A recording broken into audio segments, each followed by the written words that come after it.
منگول سلطنت جو 13ویں صدی کے اوائل میں چنگیز خان نے قائم کی تھی، تاریخ کی سب سے بڑی مہلکہ زمین کی سلطنتوں میں سے ایک تھی، جو مشرقی یورپ سے بحیرہ جاپان تک پھیلی ہوئی تھی۔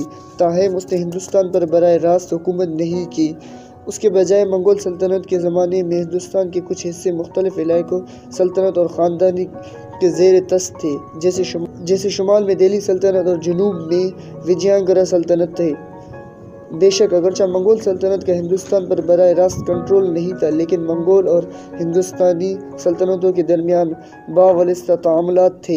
چنگیز خان کی اولاد کی قیادت میں منگول حملوں جیسے کہ اسلامی خوارزمین سلطنت کے خلاف ہلاکو خان کی مہم باواسطہ طور پر پڑوسی ہندوستان کے علاقوں پر اثر انداز ہوئی۔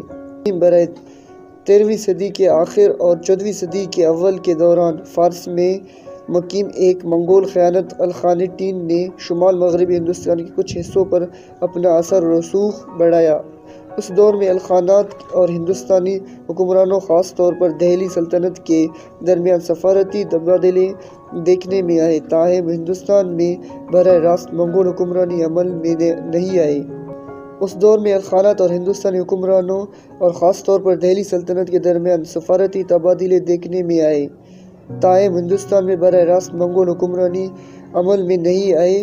مزید برآں تجارتی راستے جیسے کہ شاہراہ ریشم نے منگول علاقوں اور ہندوستان کے درمیان ثقافتی تبادلوں کو سہولت فراہم کی، جس کے نتیجے میں ان خطوں میں خیالات اور سامان بعض اوقات لوگوں کی برآمد ہوتی ہے۔